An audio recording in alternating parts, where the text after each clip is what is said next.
Hi, today we're doing a swatching video. I'm Ellen Gormley and welcome back to my channel. Today we are swatching with Berroco Sesame.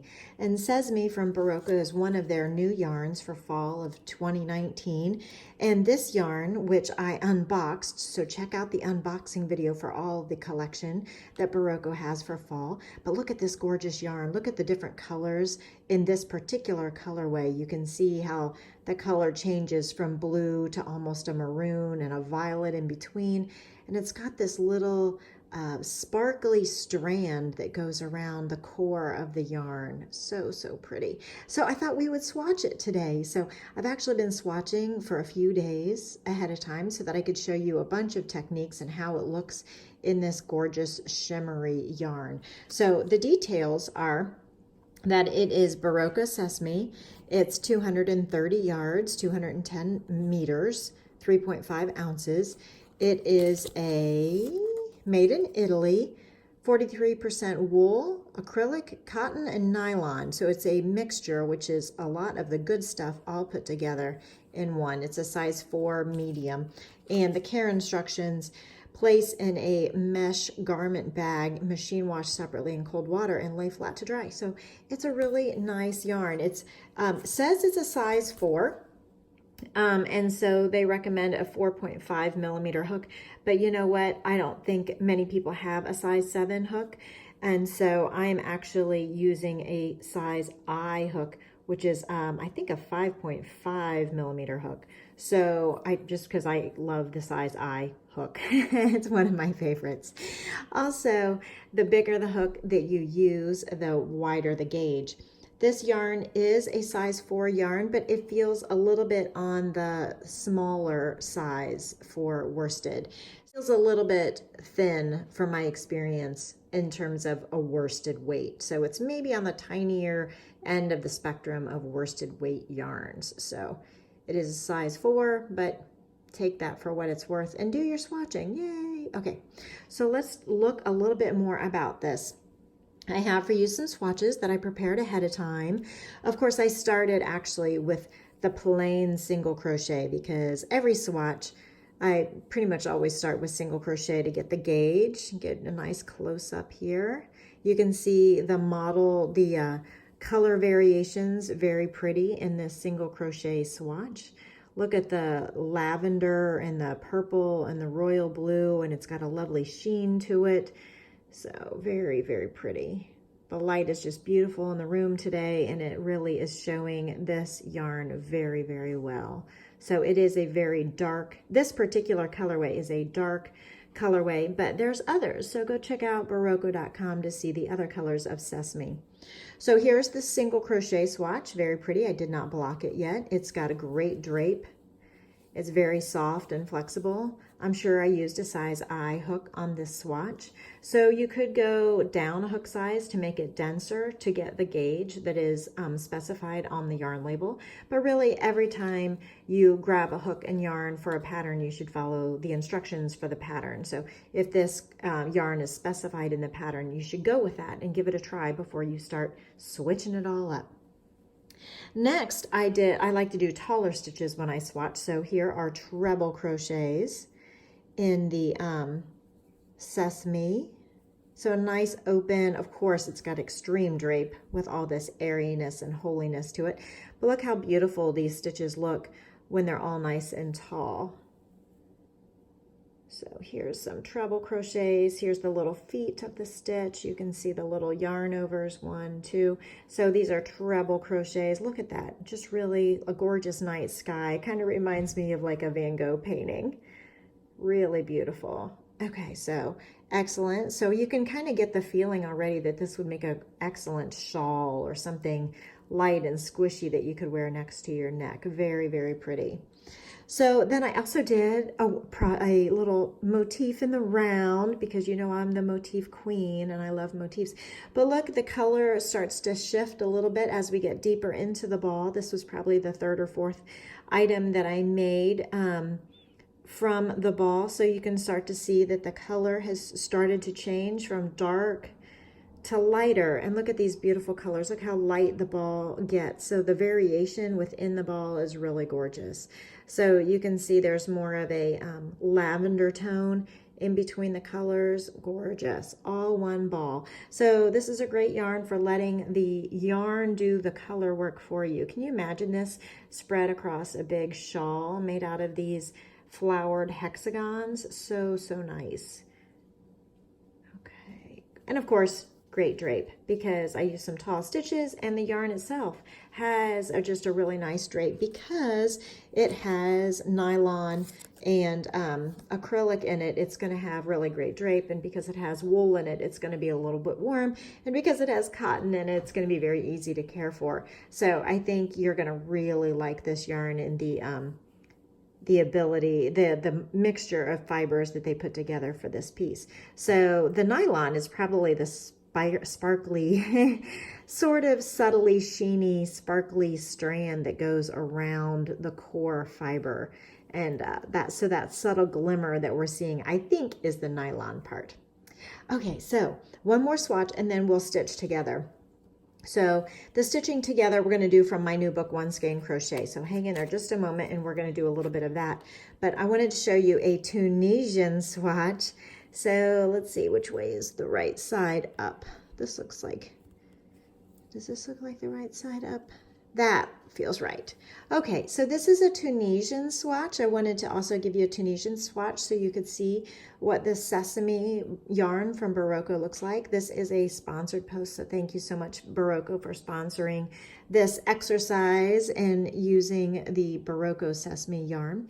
So we've got some Tunisian simple stitches down here, and then I wanted to shake it up a little bit with some yarn overs. So I did 2 rows of Tunisian simple stitch, then 2 rows of alternating Tunisian simple stitch and yarn overs. And hey, check out my Tunisian playlist to learn how to do Tunisian stitches, the basics and beyond. So give that a check. Remember, all of my most of my stitch videos, probably 90% of them, are both right and left-handed. So give that a check and don't be shy. Give it a try. So it just looks really, really gorgeous also in Tunisian. So just so you can have an idea of all the different possibilities that can happen with Berroco Sesame. Gorgeous. So you let the yarn do the work. So when you're letting the yarn do the work, I suggest that you pick a stitch that is, I don't know, I wouldn't say a little bit more basic, but a stitch that will really show the yarn well. So today we're going to be doing a little swatching from my book, One Skein Crochet. So I thought I would take the opportunity to begin this motif that starts out the mitts, but in this exercise, let's try these Berroco Sesame.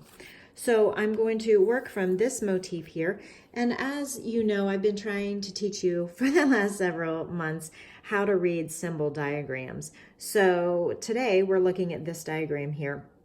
This little squiggle, when you make a motif that's in the round, you start in the middle and you work out. And you know that because there's a numeral next to the rows in order that you're supposed to do them. So round 1 is this round here, and then round 2 is the next round, and 3 is the subsequent round. I'm making an adjustable loop, and I'm going to pull that thread through. I'm going to pull the loop somewhat tight, weave that cut end around, chain 1, 2, 3, because that's what the diagram says here, 1, 2, 3, and then put the rest of a cluster, which is 2 double crochets tied together with a cap on top. So in here, double crochet, but don't finish it, double crochet, but don't finish it, and then we pull it all together with a yarn over and pull through all loops on the hook.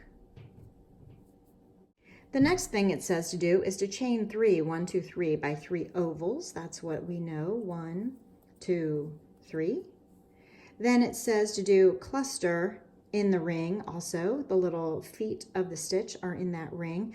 And then it looks like it's the same all the way around. And I know this because, of course, I wrote the pattern, but also because it's very traditional to do kind of a symmetrical repeat. So we're doing 1, 2, 3, 4 more because this is actually a 5-sided item. So it's a 5-sided polygon. It's a pentagon and looks like it has an interesting closure here. So we'll do the clusters 4 more times and then do the interesting joining to end the round. Cluster, yarn over, insert the hook, pull up a loop, yarn over, pull through 2 loops on the hook, and we're going to do that 3 times in the same spot, and then tie it all together with a cap on top to make the cluster. So here's my 3 attempts, my 3 approximations of the double crochet, and then yarn over and pull through all the loops on the hook so that it is a cluster, it is a grouping. So chain 1, 2, 3, and get a couple more in here. I hope you all are well. I have many new subscribers. Thank you so much for joining me. Patsy B, Joanna M, 1, 2, 3, Betsy K, thank you so much for joining us. Okay, here we go. Please leave a comment in the description below, in the comments below, if you'd like a shout out on another video. There's 4 clusters so far. 1, 2, 3. Let's do 1 more cluster.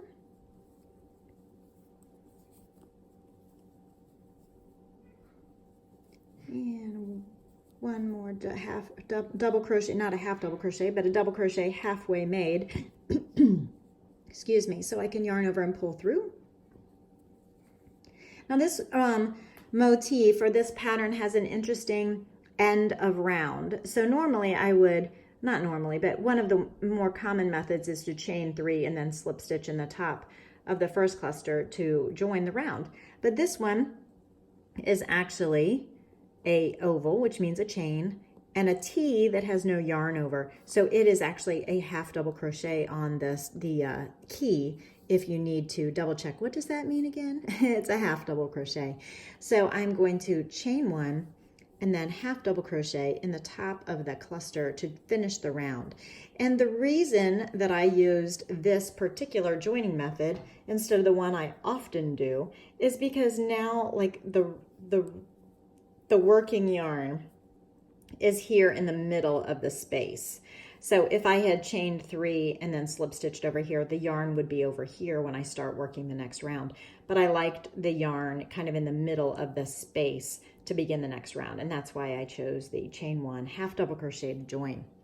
So now for round 2, it's a chain 1 oval, and then a single crochet in the same spot, 2 single crochets in the, actually single crochet, chain 3, single crochet in the cluster, and then the same thing here, single crochet, 1, 2, 3, 4, 5 chains, single crochet, all in the chain 3 space. So let's just take them one piece at a time. So the first thing we're going to do is chain 1, which I actually did just a moment ago, single crochet in that same space, and then in the cluster I'm going to single crochet, chain 3, single crochet, all in that next cluster. So single crochet, 1, 2, 3, single crochet. And then in the next chain 3 space, I'm going to single crochet, chain 5, 1, 2, 3, 4, 5. This yarn is really a perfect fit for these mitts, this mitt project. And so we're going to continue those things all the way around here with working how we worked in the cluster and how we work in the chain space. But I want to tell you more about this yarn and see how beautiful this is turning out. This is a very flexible yarn, but it has a touch of softness to it. And it's got some wearability. It's got some easy care. So it's machine wash. It's lay flat to dry. That's not so terrible. That's not so terrible. That's actually really easy to care for. You can do this. So this is a really nice yarn. I could also see using this yarn in a top or a tank top or a camisole type top or a light summer top, even though it's got a touch of wool to it. It has excellent drape and sheen that I could totally see wearing this in a kind of a, it would feel kind of slinky. It would feel kind of like a soft, shimmery, flexible, drapey, slinky, I can't think of another word to describe it, kind of top that would be really nice to wear on its own or under a jacket. 3, 4, 5. So I'm just continuing those two little repetitions that we did at the beginning to follow the diagram. And then at the end, again, it's got another interesting closure with 2 chains and a double crochet to finish the round. So I'm just finishing this all the way around as we talk. And this is how we start the pentagon in the Pentagon Mitts item in the new book, One Skein Crochet. This yarn ball has plenty of yarn for the mitts, so this would be a nice choice for a substitution. Okay, so it looks like I am all the way around here. So I've got my 5 corners, I've got my 5 sides, and then to finish out the round, and I worked in a side, so the last item was working in a cluster. So to finish out, it's asking, oh, you know what? I wasn't supposed to do that last part. That last part was in the chain 3 space, the joining space. I was supposed to single crochet and then chain 2 and then double crochet. So here we go. Let's do this. So I'm going to pull back a couple and re-look at this instruction again. Single crochet, chain 2, double crochet, and then slip stitch in the first single crochet that I had made. So let's go. So I have 1 chain, there's the second one, 1, 2, and then I'm going to double crochet in the first single crochet of the round to finish. All right, let's just take a look at this here, shall we? So very easy to work up. It's a very nice yarn. It's nicely spun because of that little strand that goes around the core of the yarn. It's not splitty at all. I didn't split the yarn even once. And look at that gorgeous sheen. Look how gorgeous that is. So I think that's all we're going to do for today, but I wanted to thank you so much for coming. Please leave a like, a comment, and a like, and subscribe to the channel. Please go to Berroco.com and check out Sesame yarn and all the other gorgeous yarns that they have available. There's another swatching video for Cocoa from Berroco that's coming soon. If it's not already here, check the playlist and check the links in the description box. And thank you so much for coming. I hope you give Sesame from Berroco a try. Take care, everyone. Bye.